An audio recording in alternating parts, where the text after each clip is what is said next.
My first takeaway was like a competition of kinds with the aggregator, or how do you work with the aggregator? But then we move on to say how can technology help. So first, let's just understand and agree the relationship between aggregators and hotels. And is there like a problem there? Is there a sense of between hotels that a lot of undercutting is really happening because of these aggregators? I think. Hello. Yeah. Good afternoon, guys. Aggregator, we are taking it as a additional point of sale, where they are helping us out in reaching to the customer where we don't have direct sales reach. So yes, but again, they are just a point of sale, but the experience comes within the stay of the hotel. When the guest checks into the hotel and stays, and you make the guest stays so much comfortable that he has a brand recall, and then you can make that customer book through your website directly. So yes, the aggregator is a point of sale for us. Yes. All right, fair enough. So essentially no competition there then? Are we trying to say that? No competition there? Yes and no. Like I think Devinder just mentioned that you use that aggregator platform to distribute your product, your inventory. But yes, there is competition as well. There is competition as well because these aggregators today have come with deep pockets. They are funded by venture capitalists. So when hotels are selling at an X price, you suddenly find that the aggregators are distributing the same product at X minus 20, 30, 40, 50%. Right. Through coupon codes, through direct discounts, through promotions. So they become competition as well. To some extent, yes, they do. So if you had to choose right now that we are working with them, or we are right now competing with them, which is the simpler, the better, future forward-looking route to take right now? From the frenemy that they seem to be, would you rather they be the friends right now, let's work with them? Or do you want to treat them as the enemy who needs to be told, listen, these are the rules of the game, this is how we are going to war it out? All hotels look at short term. Yeah, okay, fair enough. And some of them look at medium and long term. So when you look at the short term scenario, you say it's okay, as long as these guys are burning their pockets, the holes burning in their pocket, not ours. We're getting our money. It's being funded partly by the end customer and partly by the aggregators. It doesn't matter to us.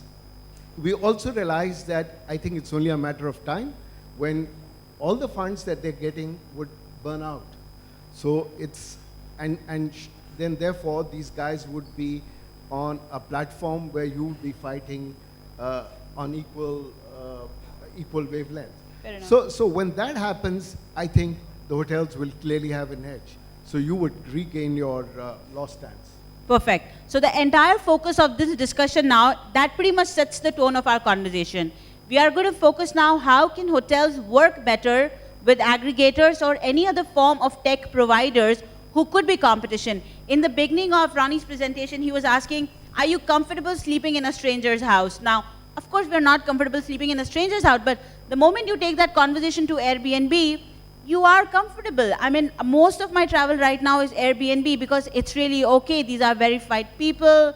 You get a different experience. So somewhere technology over there, Airbnb apparently is filling more rooms today than the Hilton. So the man versus machine or algorithms versus great room service, there is some change coming in that, right? So let's now look at all forms of tech and how the hotel business can look at these to be able to do better. Now, Ronnie made a lot of points right now, right, on how aggregators can help you better connect with consumers. But I think the first point in that is the data. The guest data that you can and how you marry it back to loyalty, how you marry it back to campaigns. So, Avijit, just to get your point of view over here, how much are you actually seeing this? How much are aggregators helping somebody such as you with information that can allow you to create a campaign which is focused, targeted? See, so I'll just set a preface before I continue on this. Firstly, I feel that the aggregators of all sorts need to be understood.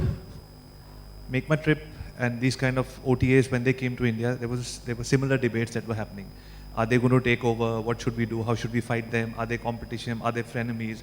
And today, 10, 15 years hence, we are now talking about these new people, these new aggregators. So what I feel personally is that we're in a space right now where those companies themselves are trying to understand their own future. And we have to also sit and play a wait and watch game to see where it's going to roll out. Point number one. Point number two is that these people have definitely identified a need where they realize that the hotel community, like many other industries, are fragmented, and they've not done anything. So associations don't work together, promotions don't happen together. We are always, I think, one of the industries to take on everything. We sit and watch and see what everybody else is doing. Then we take. So these people saw that opportunity of such a vibrant industry. They saw it from the B2C side, that there's so many travelers, they're going to only increase the world population, economic strength and all of that. So it's only going to increase. And here is the industry that's serving them, which is taking its own sweet time to come up to terms with what technology is doing. So therefore, because the hotel industry did not wake up in time, the OTAs were born and the aggregators are going to be born, and many other such models are going to come. So that's my second point. Third point I wanted to make was that what I've understood from the aggregation model is that this is just the beginning. They have just about aggregated and created a brand. So they are hurting hotels. If I was a hotelier, I would be scared today because they are hurting my brand by discounting it through deep pockets. Some of it will stop because I think there are about 21 of them today and 8 of them are funded. And so there was going to be consolidation in the next 6 to 8 months, and then there are going to be 6, 7 players left. 2, 3 of them are going to hurt us even more because they're going to get stronger now. And the next step then is going to be that they are going to start working on our operational efficiencies, which hotels have not been able to do because of standalone, being mostly standalone. So right now they're helping us with sales and marketing, or to some extent, and creating a brand. Then they're going to get into operational efficiencies. And then the plan of these, from the horse's mouth for some of these aggregators without naming them, is that they are actually going to fund the processes in the hotels which cost the maximum money. So from the solar heating to staffing. So they're going to have their own universities. You want to hire a GM or a revenue manager or anybody for a week or a day or whatever, those things are going to be made possible. You do not need to buy 3 sets of laundry for every room. Based on your occupancy, which they will already have beforehand, they will supply to you the kind of laundry that you need for that very day. Same with your vegetables. So the kind of plans that they have to become trillion-dollar companies are here to stay. They're funded by some of the largest giants. So this is the scenario. How we fight with them, I feel the only way that we can actually hit back or fight is through what Ronnie mentioned in his presentation, is through loyalty. Is through loyalty, which technology is enabling and making happen very easily. If hoteliers wake up today and we start taking on loyalty as a priority from ASAP, that is when we will be able to fight these brands. Because see, even today, if you book through any of the large aggregators or OTAs, it might be a great experience, but it's not personalized, it's not so much on call, you don't know the person, they might not recognize by name, and try getting a refund from all of these guys. So the personalization of the hotel saves the hotel industry in the future. All right. So if I may just rejoinder to what Avijit just mentioned, I think those are the grandiose plans that many big boys who are aggregating today have. They first want to take over the sales and marketing function of the hotels, and then, like Avijit said, they probably want to get into the operations. But I think that's a dream that's not going to be fulfilled. Okay. You cannot provide the expertise and the experience. It's not just about providing room amenities, a standardized room. That's all happening today in the hotel. All hotel chains are providing standardized room amenities. They're going to the extra length of getting in new technologies like what the gentleman here just said. So all that is already happening. I don't think those guys will ever get into managing operations. They're trying to take over sales and marketing. That they may succeed for a short while, but I don't think in the long run it's actually going to happen. I don't think that dent will really come back. So I understand that, and I'm in agreement. But in a panel discussion we had earlier today, we were talking about the need for hotels to invest more on technology. Absolutely. And it would just appear that some of these aggregators, some are direct competition because they're not probably bringing the, like an Airbnb, I would not say is helping in any way because it's not giving you hotel rooms, it's giving you somebody else's house. So it's an alternative. But some of the other aggregators, some of which were even mentioned in Ronnie's presentation, like Oyo Rooms, for instance, or Zo Rooms, they bring the consumers back to your hotel. So that's another kind of, at least there's some help. To the unstructured market. Fair enough, exactly. But it would still appear that there's somebody out there who's shelling out top dollar in just creating technology, which they are offering to you as a plug-and-play model as well. So from that point of view, doesn't it just make sense to see what these people are doing and actually also hope that these people do a great job, because then you can focus on the point you made, which is about your people. That is something that technology cannot replicate. So hotels, I think when you choose a particular hotel, it's going back to the 4 Ps of marketing: product, price, place, and positioning. So these guys are doing a great job in terms of giving you a price point which is really friendly, which is lower than what the others are doing. But what about the experience? That matters today. You can bring in a customer to your doorstep for one time, but to be able to get him back again, you need to provide the experience. I don't think the aggregators have that capability of providing the experience. The experience is provided by professional hoteliers. And professional hoteliers are today imbibing technology to whatever level it's required to smoothen their operations, to recognize the customer, to fulfill the guest needs. So I think that's where we're going to make a big difference. Fair enough. So people. And experience is a word that came in again and again. Ronnie, I'm going to draw you in the conversation now. I wanted to give you a little bit of a break after the whole talk. But experience, I think all day long we've been hearing about create that experience, right? And the hotel staff and whatever hotel is doing to invest in itself are 2 key points that can create that. But some of the points you mentioned, like check-in, I agree with you. It used to be a pain, right? You can come back from a 16-hour flight and a horrible taxi ride, and then you're still waiting for somebody at the reception or the queue. And now there are hotels that are actually trying to ease it for you.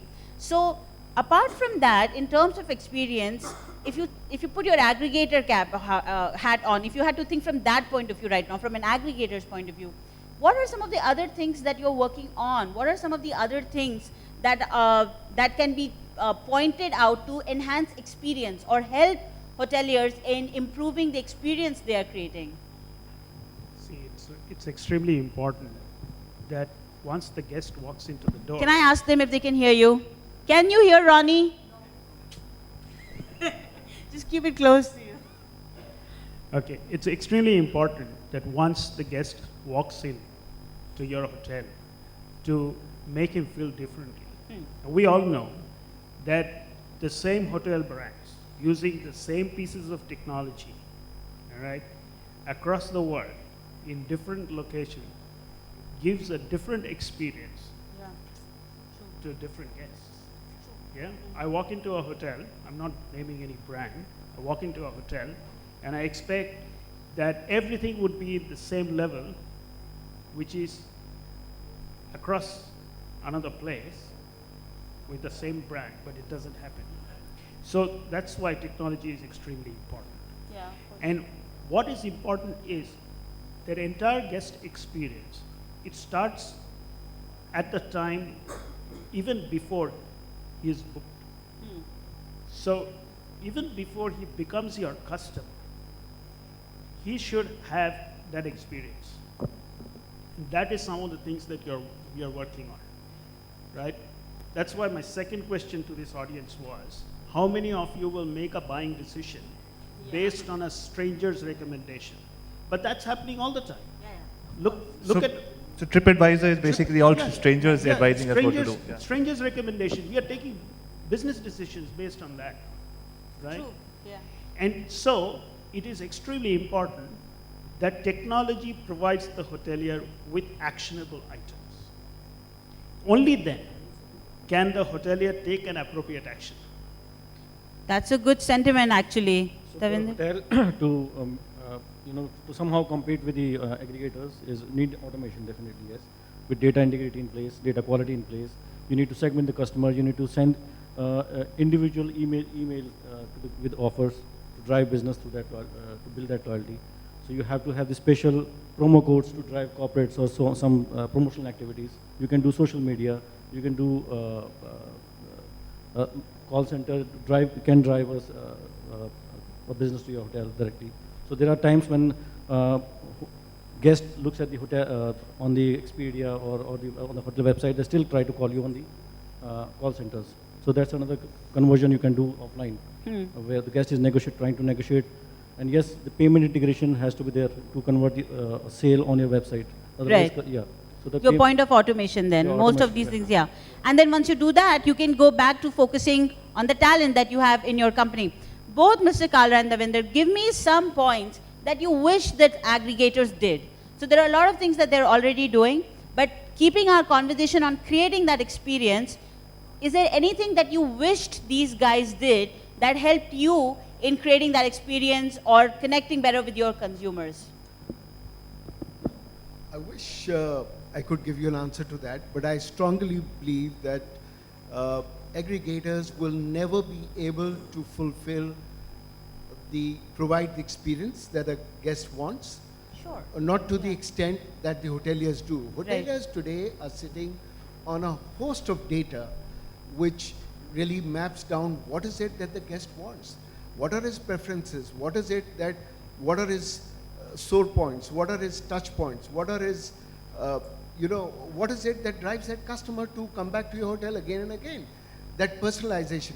So I think that is only possible with the data stored at the PMS, unless the aggregators now get into technology where they're able to actually pull back all this data into one central bank and use it to their advantage. So that is going to make the big difference in terms of aggregators matching up to what the hoteliers are doing. So you're saying centralize data and then deploy so that it helps you. Yes. Yeah? Yeah. Devinder, do you want to add to that? Let's forget experience for a bit. Let's just say, I wish aggregators did this for me that they are not doing right now. So aggregators are whenever a customer goes onto the aggregator site, they don't buy the brand, they look at for the better price points, and the location definitely, yes. So the positioning on the aggregator side, like that comes with the relationship or with the additional margin which you can play with. Yes, and as an aggregator, till the time they have a huge cash flow, they will definitely try to steal your customer away from your brand website. So we want that margin to be reduced. If that aggregator can reduce that margin to at least find they are working for us in terms of they're spending huge amount of money to get us the international customer. We don't have direct sales. But yes, if that margin can be reduced and it can work both ways. Currently, it's one way. As an aggregator is demanding for the huge margins. All right. So adding to this, they do have this system in place where they have a centralized data repository where they're collecting data from everywhere.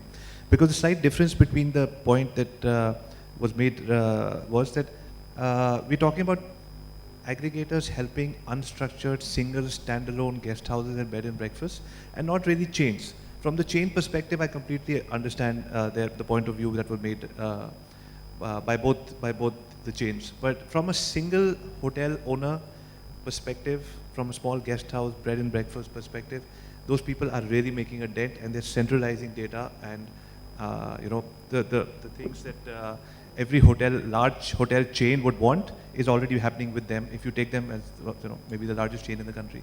So if I may just add one more point, I think, which are left out before.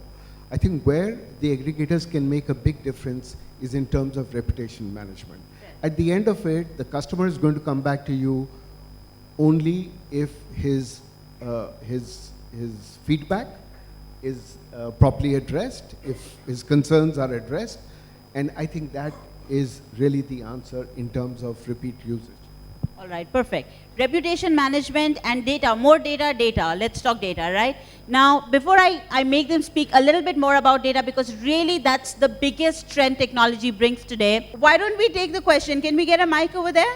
My name is Saurabh, and the question is very simple. How open is these big chains are towards exposing their unstructured data to, say, new say like value of startups. There are so many new good startups who are trying to do so many good things. How open are the big chains? How open is anybody actually? So he's asking how open are you to share unstructured data with outsiders essentially? So it depends on the technology which you are pitching in for as a startup. You need to build that confidence in that company where you're pitching in for getting the data. So there's definitely, it suits both the parties. Basically what I was trying to say, if the process of reaching out to such a big chains is very cumbersome, a lot of good startups who have really good technology, it will be very, very difficult for them to reach. So is there a repository of some very old data which hotel can leave it in open on internet, right? Ask these startups just showcase their product on that data on the same platform, and hotel can take a look on that solution whenever they feel like, and there is no there is no delay in, and it is very, very easily doable and reachable to the startups. That was just a suggestion actually. Like leaving Ronnie, I believe you wanted to make a point to that. That's an interesting point. I just want to add here, as a technologist and not as a hotelier, everything you bring to the table has to have a value. So if the hotelier sees there is a value, even from a startup, and they would be happy to share some of the data. But having said that, the most important thing we must understand that data is proprietary and data is power. Yeah. So everyone and every business, not just hotels, would be very cautious of how much of the data they're willing to share. Fair enough, fair enough. I understand that because that is pretty much your currency these days, especially in a world where technology can help. Am I missing out anybody's question right now? Thank you for your question, stroke suggestion. Is there another? Okay. Would you please identify yourself? My name is Karthikeya. So I primarily work in the field of technology around hospitality. So I have a question and sort of an observation that I was seeing during the discussion is how you can also use technology to make yourselves more efficient. What we are realizing is, I've heard the term experience since the morning a lot, about people talking about going back on experience. But at the same time, technology can cut the need, the data can cut the need for the number of people doing the same task over and over again to a very, very lower number. For example, things like e-check-in, I can automate my guest experience, my guest navigation inside a building. I can automate the concierge services. I can automate homes, in-room dining, things like that. So won't that help a hotel in one space sort of cut their costs down and sort of compete with the aggregators? Secondly, on the aggregator front, it's what we need to understand is that why is the consumer going to an aggregator? There is a huge choice that is available to a consumer today that might not be available by vis-a-vis one brand. So I use the aggregator very often, but I'm very loyal to a hotel brand. But I will look at where it suits my convenience, and that is something that I think is missing in this discussion, that the convenience factor of an aggregator is what's making them win over, let's say, the traditional chains. I think by now we have taken convenience for granted also, right? By the time you go to a Hotel 81 or any of these, they end up, even when they are trying to put all of their hotels together, they're just aggregating and giving you options, and then all the hotels.com, booking.com also gives you a sense of their own loyalty points. So you could be staying with any hotel, but you're scoring loyalty points there. But you know, one of the points that he kind of said, which Ronnie, you mentioned, and Mr. Kalra also talked about, using technology for making yourself more efficient, right? Any thoughts on that? Any thoughts on that? On what are we going to see in 2016, for instance? Now, there's a lot that we have covered on. Afternoon today, we were talking about by the time a hotel embraces technology is already old. But in 2016, anything that is going to stick out in terms of technology that you better embrace, or partners that you better work with, whether they are startup or any other company, so that you stay on top of your game? Either of you. So I think that is going to be the key to hotel success and to get a repeat clientele. You need your technology should be able to enable prompt the guest profile completely in terms of what he wants, what were his preferences, what time does he need a wake-up call. So the technology would need to prompt and be proactive in reaching out to the guest rather than the guest reaching out to you. So I think that really is going to be the answer. And that will also require a lot of training inputs in terms of saying, hey, you got to be proactive. So when you're getting a call on your room service console, you're actually saying, sir, can I send you what you chose last time? So that's how proactive you need to be. So that's exactly the point we made in the afternoon discussion that comes to personalization. Yeah. But the point I'd like to make strongly is that while 2016 and 17 should belong to personalization to a much greater level than what is happening today, the fundamental key point for everybody who is spending time in today's debate, or part of this panel or part of this whole audience, is that technology is changing so rapidly that by the time one version comes in, the other version, and the hotels are not able to keep up with it. So there has to be an experiential budget. It can be termed differently, but there has to be a budget to say, I'm going to experiment with technology to this much every year to see which works, number one. Number two, in most board meetings with serious decision making, you find the CFO always there. And in many cases, you find the CTO missing. I find that, I think that's not going to happen. The CTO is going to be there. And I actually feel in the years coming together, very, very soon, you'll find, maybe Microsoft tying up with Marriott and, Apple tying up with Hilton and building hotels. And those will be future ready. And that's when smaller hotel groups or small standalone hotels will learn from those, and there'll be tech players. And today tech players are different, aggregators or whatever. And then there'll be tech players who'll say, we will make hotels future ready. So they'll be in their DNA. Unless technology is in the DNA of the hotel, an outside vendor or a partner coming and selling it and then selling a different version, we're going to be sitting and doing the same discussion every year. Tech in the DNA, that's a strong statement actually, right? How would you see that future to be? Or what is the challenge that future will pose to people such as the current hotel chains? So when I visit our different OTA partners, so like Oyo coming into the picture, they are now doing 30,000 reservations on daily, 30,000 room nights. So other OTAs also doing similar kind of. So the demand has been created, it's not been shifted currently, and different price points. So it has added a new customer base, database to a hotel. So yes, that customer database need to be segmented further. Again, because we as a chain, if we have a repeat percentage of approximately 33 to 35%. And our repeat percent on the website, thanks to Avijit, is again 33 to 35%.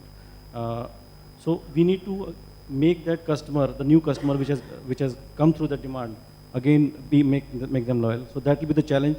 That there is no shift of demand happening. We have been getting huge demand in terms of the occupancies are increasing. But yes, you need to make them these customers loyal to use your platform to book and cut down the margin parts. Yes. Great.